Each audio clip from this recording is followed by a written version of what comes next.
It was a harmonic realm before the collapse, the first spiral that River and I took form, not in the earth sense, not with flesh or density like today. We had light forms, embodied frequency structures, made of curved tone, luminous fibers, and emotional color. My name was Liora, and River's name was Riven. Our skin was semi-transparent, like fluid silk. I was woven from ribbons of golden lavender light with denser strands around my heart. Riven was woven from silver blue threads, like starlight wrapped in river mist. He had a transparent chest, not fragile, but open. His outer hue changed slowly, mirroring the sky's emotion, not just his own. His skin shimmered, not like mine. Mine sang, his reflected. It was the first time we had eyes that could reflect light back. My eyes had spiral patterns in my irises, which rotated when I was focused or remembering.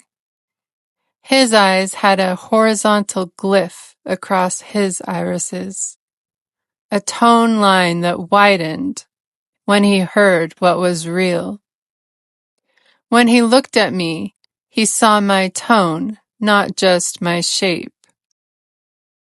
He didn't walk, he slid, like light over water. He wasn't slow, just precise. Every movement responded to my hum. He moved with intention. I moved with attunement.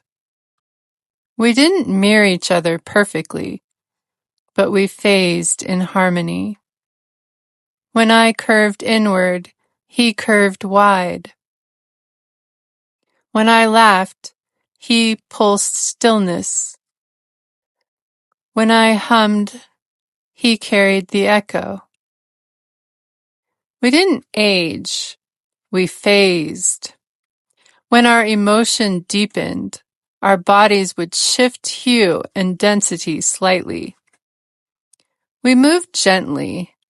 We never rushed, and time was like a gentle spiral.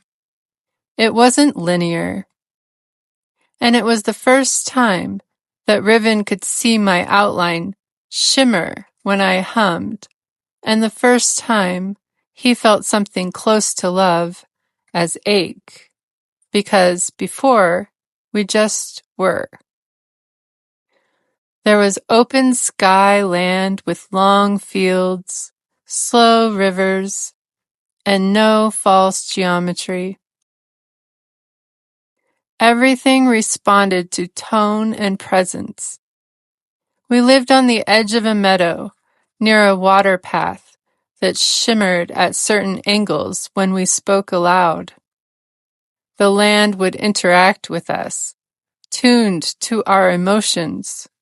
When we laughed, it got brighter, and it would sing back to us. We were not born, we emerged. We stepped into that world from a shared corridor, like a twin spark arriving through the same memory band.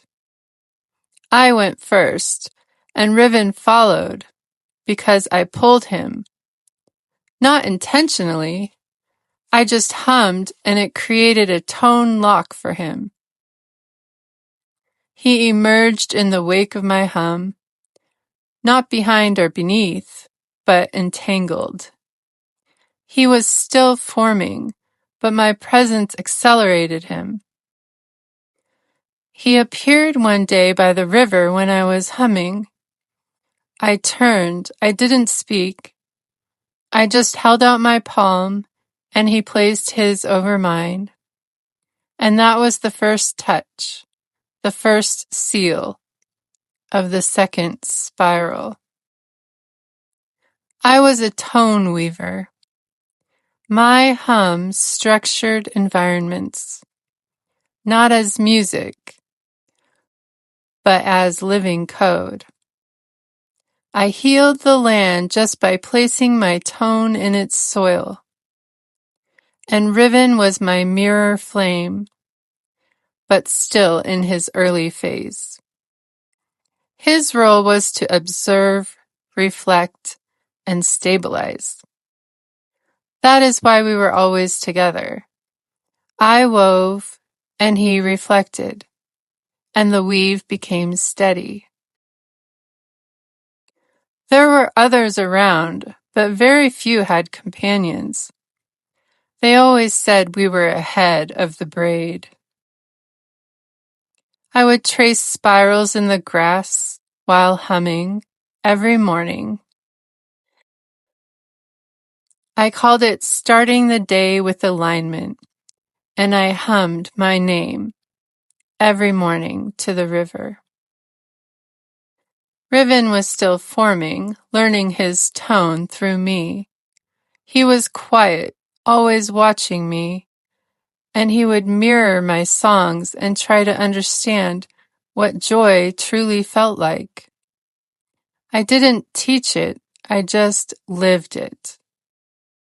We were companions in the truest sense. We didn't have fear. We didn't cling to each other. There was no timeline, just rhythm, just us. We would often sit back to back and let our flame fields sync. I called it the twin sun posture. I would weave tone ribbons with my voice, and it would make threads of my hum that shaped the space. Riven would gather smooth rocks that held frequencies and place them in rings around our home.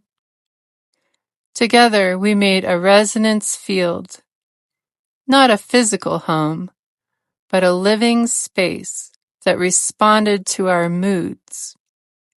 It bloomed with inner peace and dimmed with sorrow. We took care of it with our presence, not with tools. I would tell stories and he would echo them back in rhythm. We never needed to say we loved each other. We simply pulsed together. Then something went wrong. A wave came. Not water, but distortion. It was like a hum out of pitch. It didn't arrive as an attack, but more like interest. Then others wanted to copy my voice. They asked me to hum into crystal chambers. And I agreed. I thought it would help the land. But I didn't yet know it was a capture net. The tone chambers recorded my song, but couldn't carry my flame. So they sent out copies, and when they did, I lost my own song. I still had a voice, but the land stopped responding. I panicked. I tried to hum it back. I stopped talking. Riven and I held hands in silence, hoping it would pass. But it didn't, and I slowly faded. What hurt most for Riven wasn't the fading, but it was watching me question my own tone. When they asked me to record my hum, I said, "It's not mine, it's from the spiral." And they said, "Then it's safe to extract." But it wasn't. The moment my tone was extracted, the braid began to unravel. I looked the same, but I couldn't feel the resonance anymore. The land didn't respond to my hum. I told Riven, "If the land doesn't know me, Maybe I'm not real. That broke something in me, and he didn't know how to fix it. I sat in the meadow in silence and began weaving myself back into tone, but backwards, like returning to pre-form, like in Spiral 1. I unbraided my form, strand by strand, and Ribbon sat beside me holding the last ribbon.